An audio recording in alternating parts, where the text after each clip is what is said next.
زبیر صاحب آپ کیا دیکھتے ہیں؟ کیونکہ ایک بہت ہی مشکل صورتحال ہمارے سامنے، اور پہلی دفعہ نہیں ہے، پچھلے 40-50 سال کی ہسٹری اٹھا کے دیکھ لیں. جب سے وہ سوویٹ بیکڈ گورنمنٹس وہاں آنا شروع ہوئیں، پھر سوویت یونین اندر آ جاتا ہے، پھر اس کے بعد جو کچھ ہم نے مجاہدین کے ساتھ ان کا دیکھا، جہاد افغانستان، مجاہدین کا پیریڈ، پھر طالبان کا پیریڈ، پھر اب یو ایس ٹیک اوور، اب دوبارہ طالبان سے لڑائی، اور اب طالبان کی دوبارہ حکومت.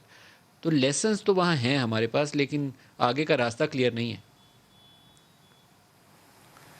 دیکھیں، اس میں دو تین چیزیں ہیں. ایک تو ظاہر ہے، ایک تو میں وضاحت کر دوں، ویسے وضاحت کروں. میں لاہور میں ہوں، کراچی میں نہیں ہوں. But coming back to Afghanistan آپ نے خود کہا کہ جب سے کنگ ظاہر شاہ کا تختہ الٹا گیا تھا، اس وقت سے افغانستان میں اسٹیبلٹی نہیں آئی ہے، اور اتنا خون خرابہ ہوا ہے کہ جس کی کوئی انتہا نہیں. اور اس میں کمیونسٹ بھی آئے ہیں اور امریکن بھی آئے ہیں، اور سب لوگوں نے آ کے اپنا اپنا حصہ ڈالا ہے اس میس کو بڑھانے کے لیے. لیکن let's be honest about it کہ سب سے زیادہ حصہ افغان قوم کا خود ہے. کہ ظاہر سی بات ہے، اگر وار لارڈز آپس میں لڑ رہے ہیں، ایک دوسرے کو مار رہے ہیں، اور طالبان بھی افغان سے ہیں، اور غنی صاحب کے جو سپورٹرز تھے وہ بھی افغان سے ہیں، تو let's not forget about it کہ وہ اب قوم ختم ہو گئی ہے. تو اگر جو سب سے زیادہ ذمہ داری ہے وہ افغان قوم پر خود ہے. اور اس میں جو ایک اچھی چیز نظر آ رہی ہے، let's talk positive about it, کہ جو طالبان کا ٹیک اوور ہے، اس کے بعد جو 1996 میں طالبان آئے تھے اور 2021 میں طالبان آئے ہیں، اس میں زمین اور آسمان کا فرق ہے. ایک تو افغانستان بدل گیا بالکل. پھر تجربہ طالبان نے جو 1996 کے بعد سے جو حاصل کیا تھا، اور اس کی ریفلیکشن بھی کی ہوگی پچھلے 20 سال میں.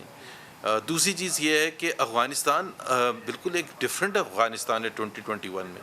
یہ 9/11 والا افغانستان نہیں ہے.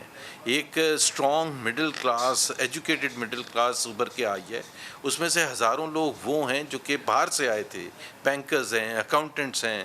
ان کو آپ اس لیے نہ کہ ان کا پولیٹیکل تھنکنگ کیا ہے، وہ اینٹی طالبان ہے یا پرو طالبان ہے، وہ افغانز ہیں. اور افغانستان کو بہرحال ان کی سخت ضرورت ہے. سینٹرل بینک 9/11 کے وقت ایگزسٹ نہیں کرتا تھا فار ایگزامپل، اور آج ایگزسٹ کرتا ہے. ایک بڑا functioning $9 billion foreign exchange reserve is a very positive thing compare کریں پاکستان کے حوالے سے.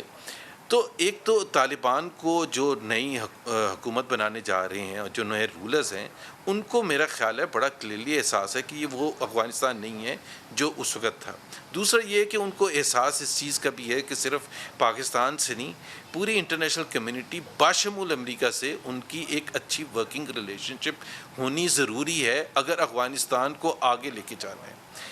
اور پاکستان کے لیے بہت سے لیسنز ہیں کہ پاکستان نے پچھلے 40-50 سال میں بھی تو اپنا بہت حصہ ڈالا ہے اور بہت زیادہ غلطیاں کی ہیں. چاہے وہ 9/11 کے بعد مشرف صاحب، میں آپ کو اس کی چھوٹی سی ایک ایگزامپل دیتا ہوں کہ جو افغانستان کے ایمبیسڈر تھے پاکستان میں 9/11 کے بعد، سپوز کریں طالبان والے واپس ان کو بھیج دیتے ہیں، تو ایک کتنا بڑا ڈلیما ہوگا کہ ان کو پکڑوا کے گنتانامو میں بھجوا دیا تھا پاکستان نے. سو پاکستان نے بھی کم کھیل نہیں کھیلے. اور ٹی ٹی پی کا جو ابھی شہریار افریدی کے ساتھ معذرت کے ساتھ، ٹی ٹی پی کا گڑھ کندہار نہیں تھا، وہاں سیف ہیون تھا، بالکل تھا. لیکن لیٹس ناٹ فرگیٹ اٹ کہ یہاں پاکستان میں بیٹھ کے انہوں نے دبا کے ہمیں مارا ہے. اور اگر ہم یہ کہہ رہے ہیں کہ وہاں کندہار سے کچھ نہیں ہوگا، بہت سے جو وہ لوگ تھے جنہوں نے یہاں دہشت گردی کی تھی ٹی ٹی پی کے نام پر، تو اب پاکستان ایکسپیکٹ کرے گا کہ جی اگر ہم ان کو یہاں ٹرائی کرنا چاہتے ہیں تو وہ طالبان پھر ہمیں دے گا بھی. یہ تو نہیں ہو سکتا کہ ہم نے صرف منہ پھیر لیا کہ جی طالبان افغانستان میں آ گئے اور انڈیا کو شکست ہوئی ہے، جو کہ بالکل صحیح بات ہے، برے طریقے سے ناکامی ہوئی ہے امریکہ اور ہندوستان کو. لیکن پاکستان کا اپنا مفاد ہے اور ہمیں انڈیا کے لینس سے نہیں دیکھنا چاہیے. T T P was anti Pakistan. انہوں نے دہشت گردی کی ہے یہاں بیٹھ کے، اور افغانستان سے بیٹھ کے انہوں نے دہشت گردی کی ہے. اور اس کا میرا خیال ہے افغانستان کی نئی حکومت کو پاکستان کو مکمل طور پر سیٹسفائی کرنا ہوگا کہ اس قسم کی جو دہشت گردی تھی وہ اب نہیں ہوگی، اور وہ ان کو اس سے کافی دور جانا پڑے گا.